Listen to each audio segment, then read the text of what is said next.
So I'm going to do a rainy landscape today. I'm embracing the rain. I've got some colours here. I'm going to quickly show you how I mix up my colours. I've got raw sienna, I've got cobalt blue, I've got burnt sienna, and I've got a rose, a permanent rose. So I have popped half a teaspoon of water into 3 wells, about half a teaspoon, and I'm going to make a blue wash. I'm going to make a grey wash, and a grey wash I make with plenty of blue and a tiny dab of burnt sienna. You can take it across bit by bit and the colour will change into a grey. A little bit more, so taking tiny dabs, and then you're in control of changing that colour of the paint. You can use a pre-mixed grey. I prefer to mix my own greys because you get a nice split out on a wet in wet wash, which works lovely. Give my brush a rinse, and then I'm going to take some of the rose into a wash there, about a pea-sized blob again. It's quite nice to keep the colours consistently thick. They're of a milky consistency. I'm going to leave the raw sienna neat as it is. Okay, so I'm going to come on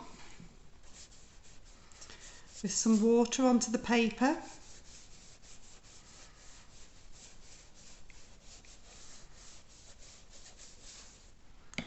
And we're going to create a nice rainy sky. So make sure my brush is nice and clean. I'm going to load it up with some water and just dip into the raw sienna. And I'm just going to put a little bit of that at the bottom of the sky. I've come about halfway down the page. Then I'm going to come into the rose, pop a little bit of that in. It's quite a neat trick really with the rose because it just stops the raw sienna and the blue mixing together and making a green. You don't really want a green in the sky, so that just stops that happening. And then this is the cobalt blue.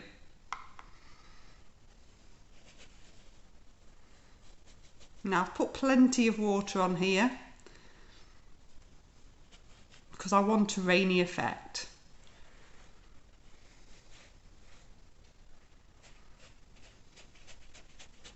So I'm basically filling in the sections. It's looking a little bit stripy at the minute, but we'll break into that. We can break through it now. Then what we're going to do is just gently lift the paper up and watch it run. So I'm lifting up this end first and just seeing what's happening, mainly because I don't want to lose the raw sienna. So if I lift up from the end that's closest to me and it runs that way, then I'm keeping that lovely raw sienna stripe. And you can see, if I just move that down, you can see it puddling at the end of the paper. That's great because you want that to happen because you want that rain effect. Then if I lift, I'm just going to pop my brush down, make it easier. I want you to see it on the camera. From this end, I'm going to watch it run down this way. Now there's a bit on this left hand side that's running away. That's fine, I'm going to let that run. I'll show you what to do with that in a minute.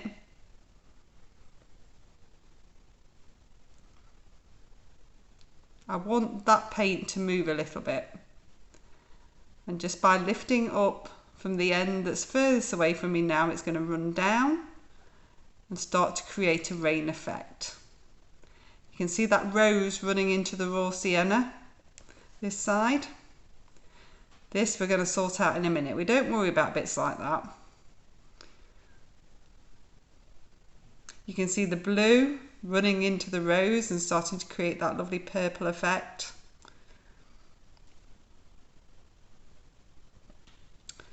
Just biding our time and waiting for the effect to happen. Okay, so if I get my brush now, I'm still holding it up letting it run. With a damp brush, I'm just going to come along this raw sienna line. It's dried a bit quicker. I haven't got loads of water on here. It's damp rather than wet. When I say damp, what I mean is if you dip your brush in the water and squeeze it off a little bit or dab it a little bit on kitchen towel, that's damp. If you take wet in, it would create a watermark. We don't want to do that. And I'm just making this line move a little bit. I'm dab my brush off totally. I'm just going to lift out that line that ran down quickly. Okay, so whilst I'm up right now, I'm going to drop in a little bit of the grey.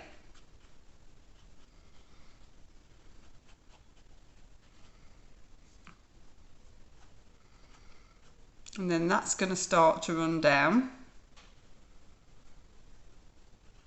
and create that sort of overcast look that you want on a grey sky. But we're going interesting grey sky. So you can bring the paint down a little bit, you can leave it up at the top. You can add little bits of clouds and let them run down. I'm basically just keeping this pad slightly slanted and letting the paint do its thing.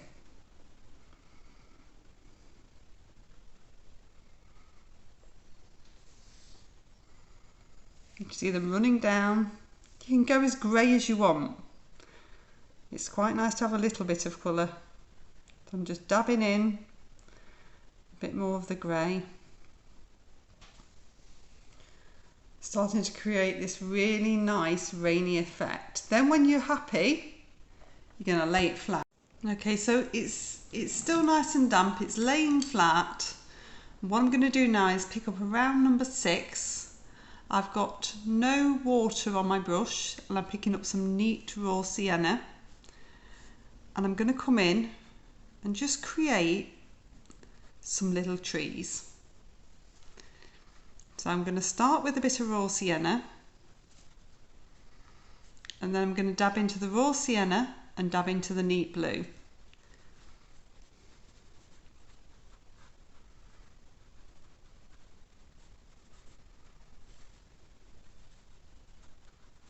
Dab into the raw sienna, dab into the neat blue.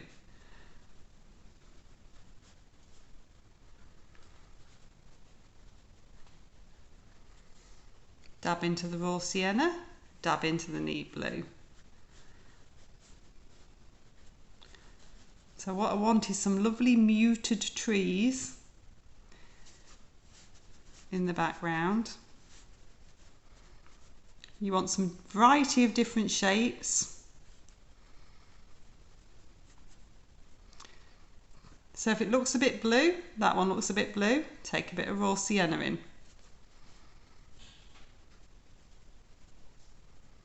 You can just dab that through after. The paper's still damp, so it's creating a nice soft effect, and because you're using the neater paint, it's not moving.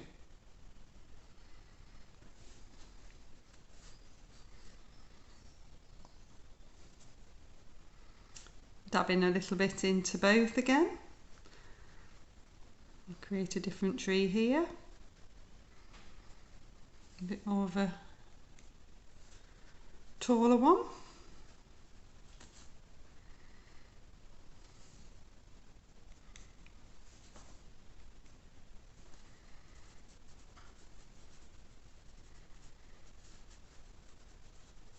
So I've just got a variety of heights, a variety of tones.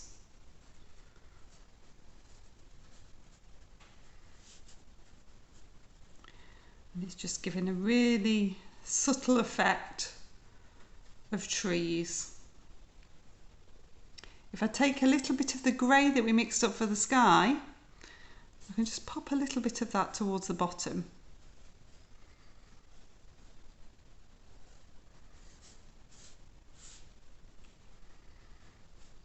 Give A nice sort of shadowed effect.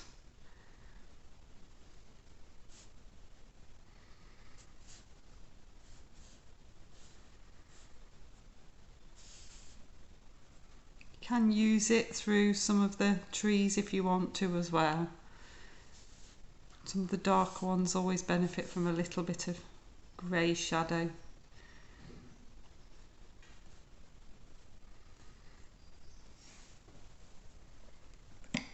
Okay, I'm going to dry that off now. Okay, so that's dried off, and what I'm going to do now is put in a field and a bit of a road. And what I'm going to show you is how you can create a little bit of a puddle that has a reflection, and it's quite good with some rain as well. So I'm going to use my round number 10 and come on with a little bit of water. If I pop some raw sienna in this, you'll be able to see immediately where I'm going.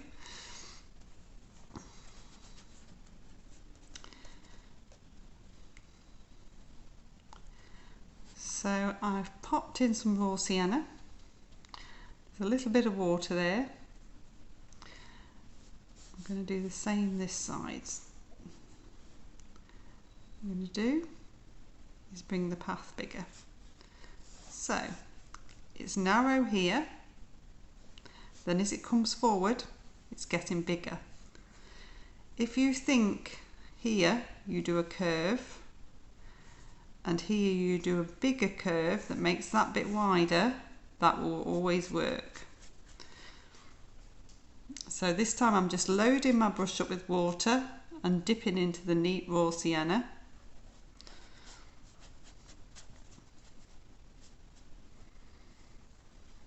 I'm just really getting a base on so that I can come in with a little bit more colour. Okay, so I'm going to dab into the neat cobalt blue. I haven't rinsed my brush in between, there's still a bit of raw sienna on. And I'm using a horizontal stroke. So that horizontal stroke always makes it feel like a little bit more of a surface.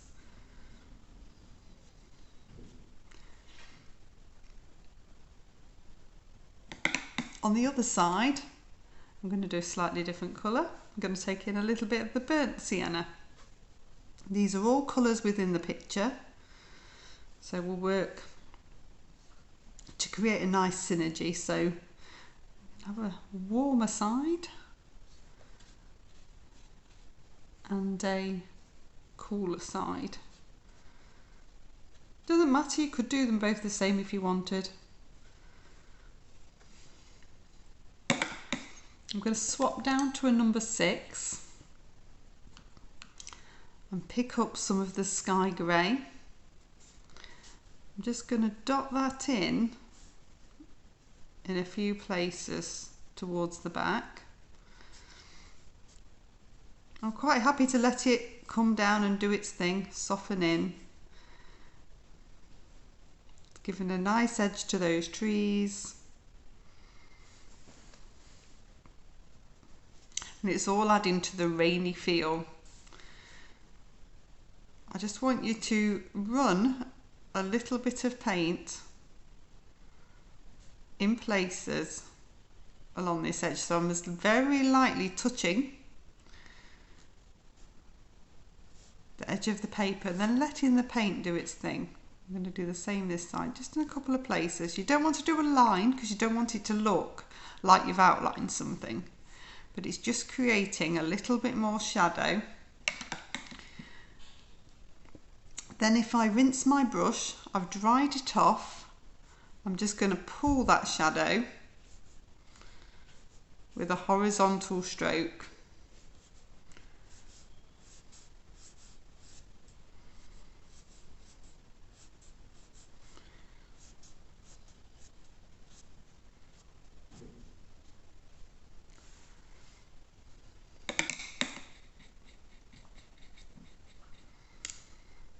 I can dip into the raw sienna with no water on my brush, the neat raw sienna and the neat cobalt blue, and I can pop in a few little bits of brambly shrubs at the bottom here, just so I've got some interest in the foreground.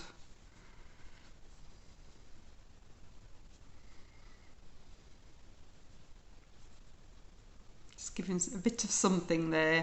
I don't want anything the other side. Okay, so I've got a small area here now which I'm going to create a nice puddle in. So I'm going to wet the puddle,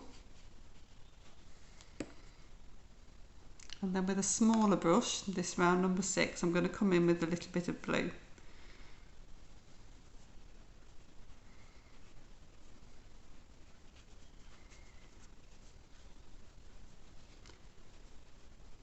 So basically this puddle is going to be a reflection of what you can see in the sky. And we can see a bit of blue. It's always nice to add a tiny bit of rose, if you've got that in the sky, and a little bit of grey.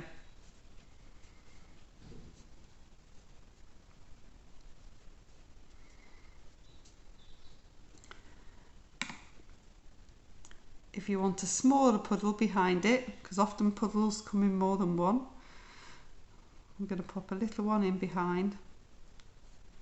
Always keep them smaller as you go back. Gives a better sense of distance if that happens.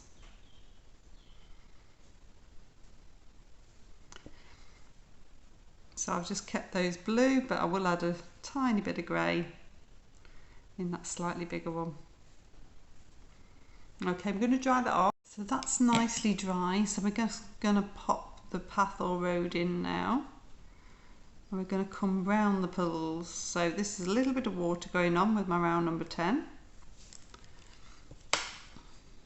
And then I'm going to dab into the neat burnt sienna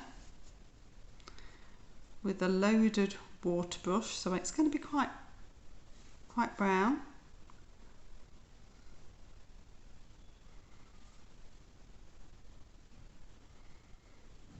And you just want to get a base on. You want to do it fairly quickly, so choose a brush that you can be quite precise with but move fairly quickly.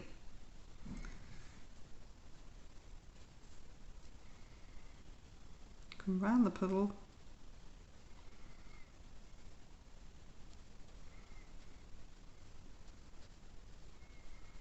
down the path.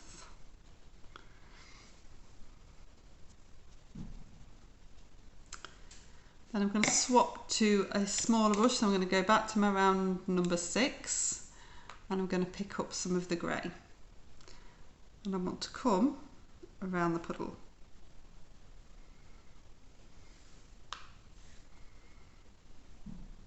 Again, you've got to move fairly quickly.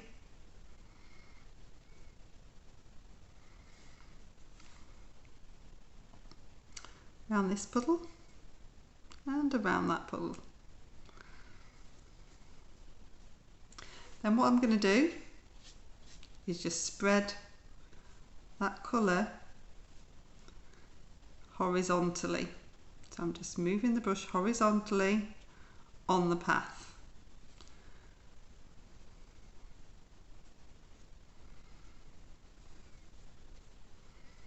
Dip into a bit more of the grey. Again, it's giving you that sense of surface that you want, that horizontal stroke.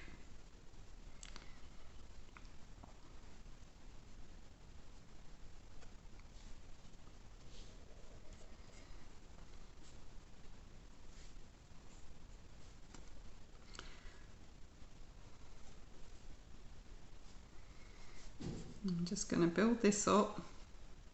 Just need to make sure you've got enough of the grey around the edge for it to define as a puddle.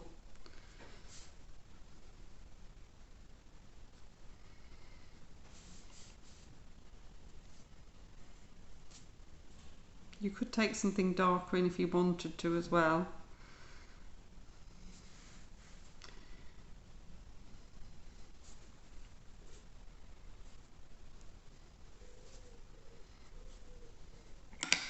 I'm going to give my brush a little bit of a rinse. So if I come into the puddles now, I want to try to create and lift out a few little curves. So I'm going to pick up an area, I'm painting with a brush with water, and I'm going to pick an area that looks fairly dark.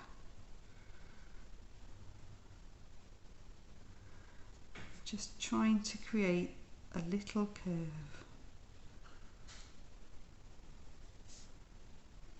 If I get a bit of kitchen towel where I've painted the water on, just dab that off. You can see you get a little highlight appearing. That's going to work when we have the rain hitting the puddles as a ripple. I'm not so bothered about the smaller puddles behind. It's these ones that I just want to lift a few out. So I've lifted a few out, and then what you do is with the grey is come round and round the other side. The grey doesn't want to be too strong, so I've used the wash from the sky, but I've dipped my brush into water first. You're getting a nice, it's giving a nice ripple effect. So if you go once, you can go twice, come round again.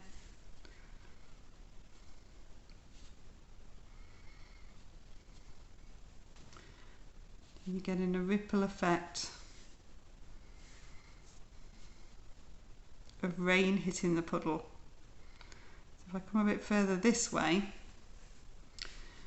this was a bit lighter, so it's harder for me to lift out to create that little bit of light and a ripple, but you can still pop a dark in.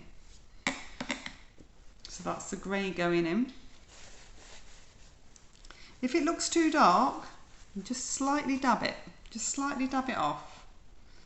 You don't want it to be too dark, but that's going to work really well when we get the rain on. So just dab that off a little bit. Okay, and dry it off. Okay, so that's all nicely dry, and it works really well. Even in fact, without all of the ripples that are happening in here, it would work really nice as a sort of after the rain landscape scene.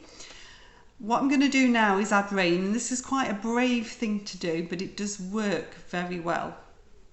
So it's nicely dry now. What I'm going to do is turn it this way round.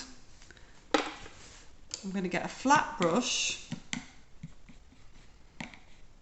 with some water on, and I need to keep as straight as possible. This is why I've turned it round, because it's much easier with a flat brush to go straight doing this. And we're going to start to break up the picture. So this is just water I'm painting on. I'm agitating the surface, and this is going to lift the paint and make it look like it's raining.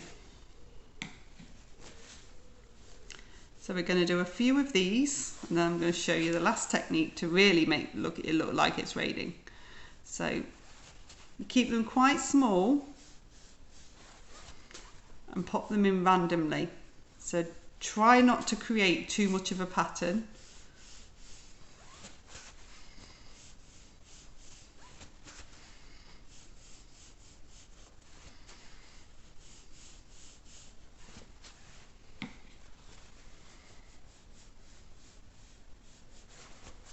You could do ones coming through and hitting the puddle. That's really good.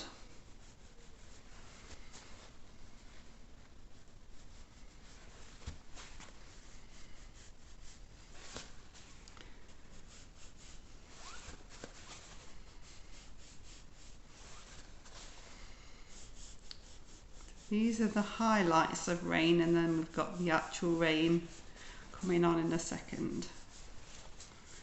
So the important thing is you just try and keep it horizontal, all going in the same direction.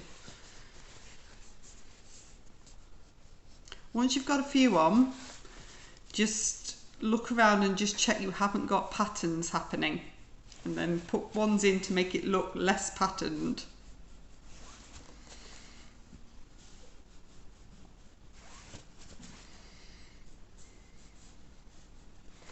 That's working really nicely. That one again. So that's just a wet brush. I've got a really nice effect there of the rain. So the last thing you can do is quite a brave thing. So if I take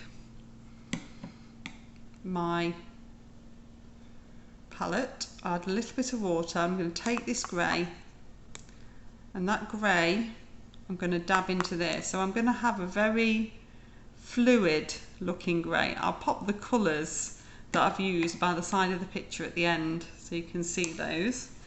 Then what I've got is a sponge. So it's a natural sponge. I'm going to wet it. I'm going to wring it out really well and get as much moisture out of it as I can. And then I'm looking for all these bobbly bits on the sponge. I'm going to dab in to the grey, so you can see that I've got the grey there. And then I'm going to stroke it down the picture in the same direction. So it's quite a brave thing to do. It's make or break on the picture, but it really, really does work. It's a light stroke. Don't go over the area more than once if you can help it, because it will get too wet. And you're just lightly dragging that down. You see you've got a lovely rain effect. So I've just popped the colours from the palette that I've used so you can see the differences. So this was the glaze, so this was the watered down sky grey. This one's cobalt blue in a wash that I've used. This is the grey that I've used that was in a wash. This is the rose that I used in a wash. That's the raw sienna, the burnt sienna, and the cobalt blue that I used neat when I dabbed in. Hope you've enjoyed it. Please do like and subscribe and share the video for me. It's helping me build my channel. Thank you.